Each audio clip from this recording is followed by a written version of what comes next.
What is up, guys? Mcdoubles back giving the brand new video. Today I want to talk about Koa's brand new talent release on their alpha. Yesterday I streamed it for like 5.5 hours. It was actually very incredibly impressive, and I now believe this is the redemption arc that will be remembered on all of private server history throughout the ages. This is insane. It's a great start. What I want to talk about in this video is what I saw, why I like it, and what they need to do next in the alpha and the beta coming up eventually to make Koa the best of all of private server WoW and the best in World of Warcraft, the future of World of Warcraft. So, hope you guys enjoy the video, and let's jump right in.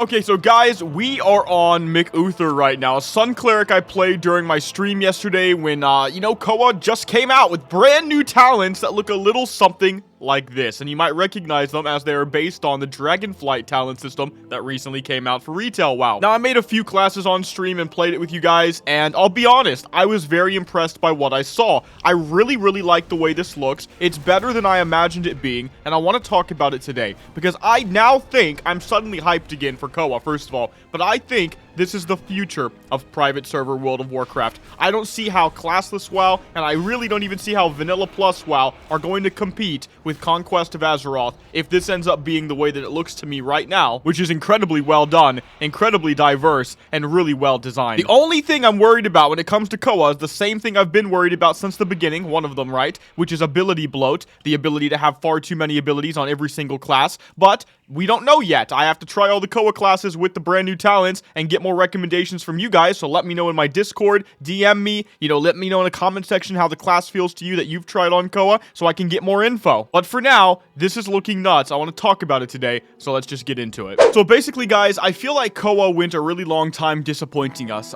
They went a year and a half, and they had this really crappy looking ability, draft system, something like that. It was a talent system that was kind of based off Warlords of Draenor and like post-Cataclysm talents, where you would just select an ability with every tier. It was a little bit more complex than Blizzard's version, but that didn't really do it any favors, right? And it was kind of all over the place, and they weren't even working on balance yet, so when you actually couple the two, you had a slowly dying server with a small population of people, many of which were good people, some of which were also very toxic, and it kind of like pushed everybody away. Cue to literally yesterday, when they finally released the brand new talent system that they want to put into the game, based on Dragonflight that I just showed you guys, after a very long time of me and many of you saying, you know what?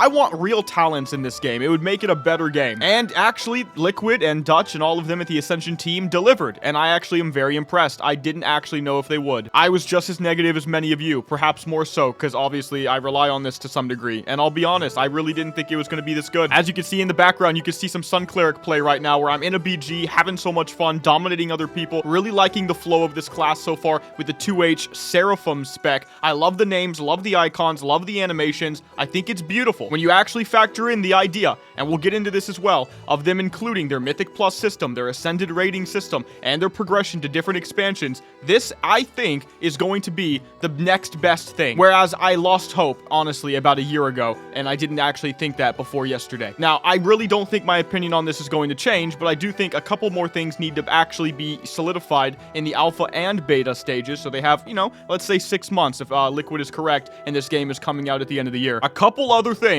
that they need to do so this game is actually perfect. Now, one of which I already mentioned. They need to make sure that there's a lack of ability bloat, but there might be just exactly what there needs to be. One of the things I mentioned on stream, and everybody seemed to agree, was that, obviously you can't have a hard line on what I'm about to say, but if you had somewhat of a structure where you said 1/3 of the 21 classes are pretty easy, 1/3 are somewhat in the middle, and 1/3 are relatively complex, factoring in all the different specs into that equation as well, I think you would have a game that people would be very happy with and they would respect. In World of Warcraft, complexity is not always tied 100% to the amount of keybinds you have, but, that's definitely a factor. When you play original vanilla, you might have something like Warlock or Shaman, where you have so many keybinds you're literally running out of room, so many niche abilities that still have a place that you literally don't know where to put it if you want to be fast and efficient. Or you might play Paladin and you auto-attack. You might play Rogue and you have a bunch of different tools and there's a high skill cap, yet somehow there's not a quadrillion abilities, but there's not too little, you're somewhere in the middle. There is a breadth, there's a diversity, right? And there are different specs where you might just go Sinister Strike and Eviscerate, and that's all you ever click. But then you might actually have have to set up your stuns perfectly with a sub-spec or something in PvP and get everything going right if you really want to eliminate skill from the equation and do some nutty things. And that's what made Classic WoW and all of World of Warcraft interesting in regards to class design. Now, when I used to play all 21 classes before the Koa talent trees, to me, while incredibly flavorful and thematic, they nail that every time, and while the abilities were really, in my opinion, well designed and really cool and interesting, it was bloated to hell. And the Koa talent trees are aiming to change that. How do they aim to change that? Well, they aim to take away some of the base power from things and cause you to, like talent trees tend to do, pick some of the power from the tree itself and diversify yourself in a unique way so that you are something different slightly from the next Sun Cleric over, or the next Witch Doctor over, or the next, if we're going by WoW terms, Warrior over. Now, it's not, any surprise that there might end up being meta builds, but that's the cool thing about Dragonflight talents, is that compared to original Wrath and, Trilogy WoW talents, you can probably get more diversity in the meta builds with the Dragonflight talents than you could with the originals. We all know how this works. To this day, when you play Classic WoW, TBC WoW, Wrath WoW, there are specific specs that are just way better than every other version, and you would never do anything different. But I've played Dragonflight, albeit not religiously, but I made some series and some videos on it, some Mythic Plus progression. We did decently when it first came out, and I'll admit, with every class I played to max level on Dragonflight, and I think I played 4, it seemed to me that there were multiple ways to play within every spec. I was actually very surprised by that. And it also seemed to me that Blizzard had control over what side of the spec tree you were going down in. In other words, they knew what you were going to build before you built it. This is very nuanced, because if the designers don't know what's going on, you're going to have an imbalanced game. If they do know what's going on, but you have the illusion of extreme complexity or choice, to me that's ideal. And it looks like Ascension is setting themselves up for that exact thing with Conquest of Azeroth's new talent system. I mean, I could give you examples real quick with my Sun Cleric, and we can continue on to some of the things they have to nail. I just said ability bloat was one of them, but there is one more. But first of all, like I said, when you look at the talent system, you get something very, very interesting. First of all, I thought this was going to be hyper complex just from looking at all the abilities, but it's actually not. It's very simple and very, very fun. Let me give you some examples. So I'm in the Sun Cleric tree. So there's a class tree like there is in Dragonflight, and then there's a spec tree. And for this class, we have Piety, Blessings, and Seraphim, which once again, theme and flavor, that's something Ascension does really, really well. I would be very proud of the developer, I think it's literally just Liquid, for just coming up with all these names and figuring it all out and getting it all, cohesive and together. Now, when you look at the Sun Cleric tree, this is the very first ability or talent you would get. It's an ability. It's Dawnbringer. It's very, very pivotal, it seems, for your spec. It's an AoE damage ability. It applies something called Purging Flames that we'll utilize for other abilities later on, so it sets you up for that, and it lets you know right off the bat that your abilities are scaling with strength. So you're like, level 10, and you're like, what do I do? I'm a new player. It's like, well, I'm going for strength gear. That's what I want from my quests, and this is what I'm going to start doing, and everything starts to make sense. When you saw this on my stream, if you were there the other day, you would actually notice that it was very smooth, and it felt really good. And you could just imagine when they start tuning the numbers and everything like that, it's something we'll get to later on,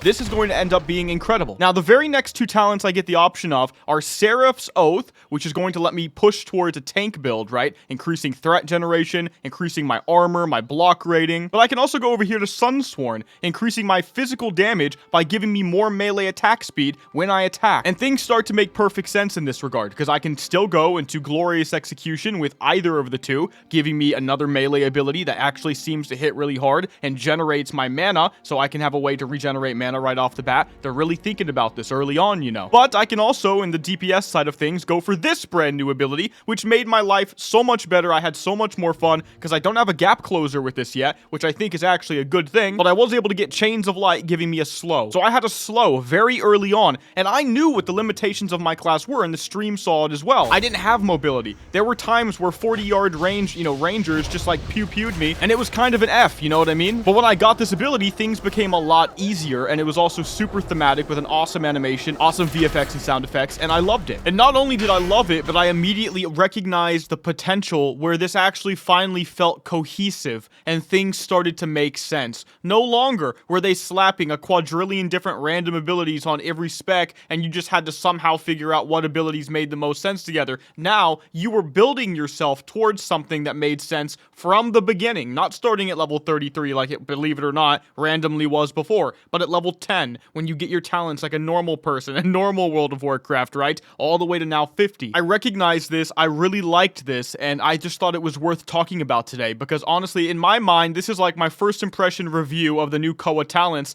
and it's nothing but good. There's nothing but praise. I have zero problems with the Koa talent system and the way it's finagled out. I thought it was going to be bad, but there were some pretty cool talents in there. I'm actually going to go back to the talent tree now and show you guys some examples of what I'm happy to see and why. Okay, guys, so this is really important, because I honestly thought, this is what I thought.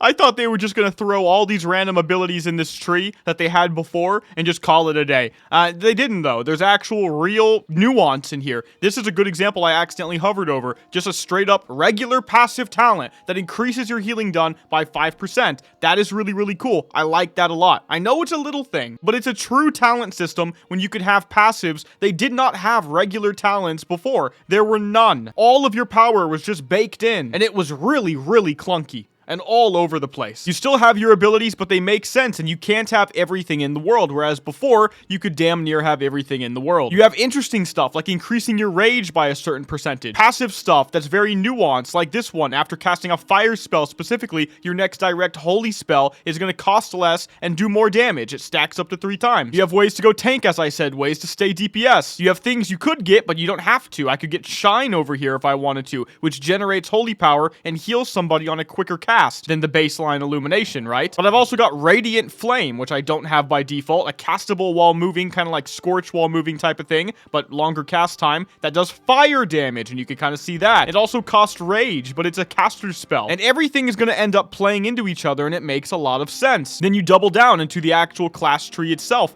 and I really like the way this seems to play. I can go, so far, the way I'm doing, going down the Flaming Gavel side, the 2H, I'm assuming, melee side of Seraphim, and then there's a bunch of tank stuff that we saw people play with as well, like Vengeful Slam, allowing you to use a shield to smack somebody for a bunch of damage and regenerate your mana. Sunflare can now strike 5 enemies, and a tank might want that, right, to get more aggro, but hey, a DPS version might want it too, so they can just do more AoE damage. And there's nuance there, which I really appreciate. This is a really cool one. Solar Prayer, because you can see this being good for a tank, right, and increases your block value by 25% and heals you for 15%, but it's on a stupid low cooldown. You could also see this being good in PvP, even though the block value might not be good unless you're really good, right? And you switch over to a shield sometimes to utilize it, but a 15-second cooldown ability that heals you for 15% max health, even though it's on a high rage cost, that actually has applicability. That could be very interesting. But the fact that you can think about it at all, I think is a testament to the talent tree in a way that you definitely didn't have before. You know, I like this one. I'm about to pick this one, right? You can see I have 1 point available right now because I gained a level while playing on my own. Blade of the Sun. Really good names for everything. Causes Glorious Execution to increase holy and fire damage I do to the target by 25%, and that's a big ability that I just got, you know, a tier below or something like that. I actually got it in the other tree. That's even cooler, right? So there's synergy that's only for Seraphim over here for the baseline stuff that's over here. So this was Glorious Execution. I click this, and now when I use it, my Sun Flares down here, my Horasath Blasts, these types of things, the Purging Flame effect, I'm assuming, unless that's fire, we'll see. These things, or actually that would work for this because it's fire damage too. These are getting 25% more damage for 10 seconds after a Glorious Execution, giving this ability more applicability. So if you didn't know where to go, let's say you don't have any experience, the way I at least have some from playing the game lightly, 21 classes just to show them all off, you would still say, okay, I'm going down the tree, I'm level 20 or something right now. Oh, Blade of the Sun wants me to use Glorious Execution. Maybe I didn't pick it over here because I was messing with stuff. Maybe I will now. And it starts to guide you in the direction of a spec that works at the same time that you're trying to build something unique and custom to yourself. That's good design, just straight up. So I'm going to apply these changes. I went ahead and got 15% max rage as well. It's going to go up to 30% soon. But yeah, guys, to me, this is really good. Now, you might be saying, haha, he left us on a bit of a cliffhanger. What are the things that Koa needs to make sure they get right by the time it comes out? And I already said one, the potential for extreme ability bloat on some classes. Let's remember, some classes are allowed to be super complex, of course, but it can't be the majority. Oh, this guy's saying, I love you, Mcdoubles. I love you, brother. But here's the thing. That's just a minor thing, to be honest, because I think that's going to actually finagle out when we get the max level 60 bracket, when we can actually play raids and stuff, and people can play more classes, and they figure out there is actually probably a handful of classes that are simple if you want that, mid if you want that, and then crazy complex if you want that. But really, there's one main thing, and that's, I'm just going to colloquialize it and say the leveling process, but we can break that down if we wanted to as well. Right now, I actually think leveling rates are actually pretty healthy. Like, even with an XP pot, which I'm not even sure if it's working, it might be a waste of money, to be honest. That's how slow it's going. I'm actually leveling rather slow. It's a lot slower than classless WoW. It might need to be a tad slower, but that's something they can figure out. And I say that as somebody that likes the open world, and maybe that's not how Ascension wants to jive. That's just me. But like I said, I do think it could potentially just feel fine and slow enough. And slowness is big for having an open, genuine world to play in. But another really important thing that comes into this is just balance. And that's just one thing I want to throw out there. It's balance, right? How much damage do abilities do? How much do they not do? Why do certain classes do some damage and some don't? How is it going to work in PvE? Most of this will probably come with a level 60 alpha, and so there isn't that much good balance right now as far as I'm aware. It's kind of a modge podge. That's why it's kind of weird that some people are taking it serious at all when it comes to like, I'm the master of this class or that or whatever, because we don't know how the balance is going to actually end up working out. It needs a lot of work. Right now on my Sun Cleric, I was able to completely shit on everybody, sometimes one-shotting people in the 10 to 19 bracket, and I didn't even do anything skillful. I could do things like pop my sunset, start insta-healing myself, and it was super fun and I loved it, but you almost felt like if they, you know, did what they did on Ascension, they started off with like a 50% damage and healing reduction to everything in PvP, and they kind of built from there, and who knows what they have to do for PvE. You can't properly test anything at level 50. You need max level gear, max level stats. That's the moment that we're really going to see the true potential of the balance of this game and the potential of the devs to do it right. So again, if I break it down to what they've got to make sure they nail, once again,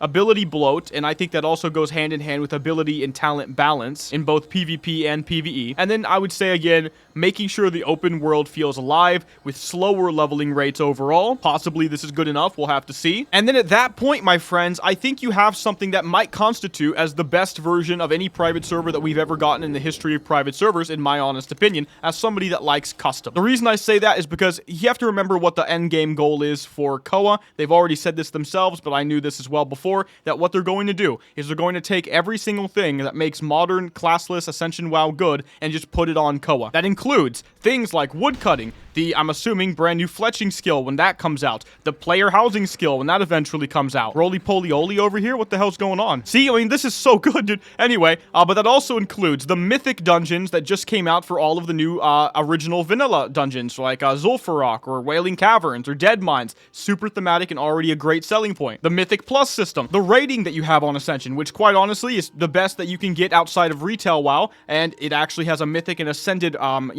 difficulty, right? That's actually pretty difficult at the very highest end. And I quite frankly think it'll be more difficult and take more skill with the 21 custom classless instead of having classless WoW. When you think about that and more that ends up getting put in here, like high risk as well, by the way, I'll toss that in, all that jazz, I actually think that they're onto something here that we can finally see once again. We kind of had this idea a year and a half ago, right? We all kind of thought everything I just said was going to come true, although a lot of this stuff wasn't out back then, so that's even cooler, right? Like the, the mythic stuff. But we all kind of thought that was true, but then they kind of messed up with the talent system back then, as we all know, because I've said it many, many times and been very disappointed many times, and now I no longer really have to talk about outside of a historical perspective because they fixed it. But also, they just took so long in the level 50 alpha, and we thought, or at least I thought, they were working on, damage balance and healing balance, but it turns out they were not. But some people also kind of seem to think that they were, right? So that caused a lot of weirdo problems as well on the, alpha realms. But if you take all that away and you look at the way the game is now, you look at Liquid's response to me, I showed you guys in that video a couple months ago, where he said that he thinks this is going to come out by the end of the year, which is 6 months minimum or maximum. What I think you have is an incredible game and something to look forward to. And what I'm going to say, I plan to make some more real videos on this, playing these classes to max and really diving deep into some of this stuff and trying to have fun while there are still lots of people actually playing. I want more of you guys on there though, and so I do have some giveaway stuff to do. I said I was going to do one in my next Koa video, but I'm going to do two. So I'm going to pick two people real quick from my last Koa announcement video that left their in-game name on League 4, and I'm going to give them 2 of the Koa bundle packs so they can immediately get into the game, because I want more people to play with. Now, I'm going to end up having 3 more, and throughout my next Koa videos, I'll be giving those out as well. I might also occasionally stream it. We will see. But I had a whole lot of fun with it, and I seriously recommend you guys farm the gold for it to get in. I'm not going to recommend you spend real-life money to get into a closed alpha, especially because, as you can see, it just crashed on me. But everything I said, I believe, is truthful. Everything I said, I believe, is really, really accurate. It's going to be fun. There's a lot of potential here. They actually might have just redeemed themselves, boys, and I think that's worth talking about. Okay, guys, let's go ahead and pick 2 winners from my last Koa video, surprising you guys with the extra one there, because I want more people in ASAP. Okay, first one, Hobo Stew. Man, I'm so ready for Koa level 60. Keep up the amazing work. Well, there you go, buddy. You're about to play. Hope you enjoy. So, real quick, let's make this happen. Just get a couple XDs. and I love you as well. Here is your Conquest of Azeroth travel guide. I want you to get in the game ASAP, so enjoy, my friend Hobo Stew. And let's do another one real quick. Eugene Shorts on Oregon Hunt. Well, you know what? You gave me your name, so I hope you enjoy, my friend. There you go, Oregon Hunt, and GG. Okay, so I'll be doing one for this video as well. Leave your in-game name in the comment section below on League 4, only on League 4. If you don't have a League 4 character, I suggest you make one right now and leave that name, because if I don't get a name when I pick a giveaway winner, I just move on to the next one, right? I go next. I have to have an in-game name, or else this, the process is slow and irritating for me. So give me your in-game name in the comment section below, and I have 3 more books for now, and I might end up doing more. It depends. These are actually, on Ascension, and I might just buy some myself if I can afford it. We shall see. I think they're on sale right now, so, there's that. Now, like I said, I know the moral implications of having to pay into an alpha are not good. I've never in my life, if you can go back to every video I've ever done, supported it. With that being said, if you can farm gold to get in, or you're financially well off and don't give a shit about money or something like that, and you can afford it, enjoy it, right? But that's as far as I would go in that regard. But you know what, guys? That's the end of the video. That's what I think of Koa on day 1. If you guys enjoyed the video, make sure to give it a like and subscribe. Major thanks to all the members of my channel. Love and appreciate you. But I'll see all of you all in the next one. Mcdoubles out.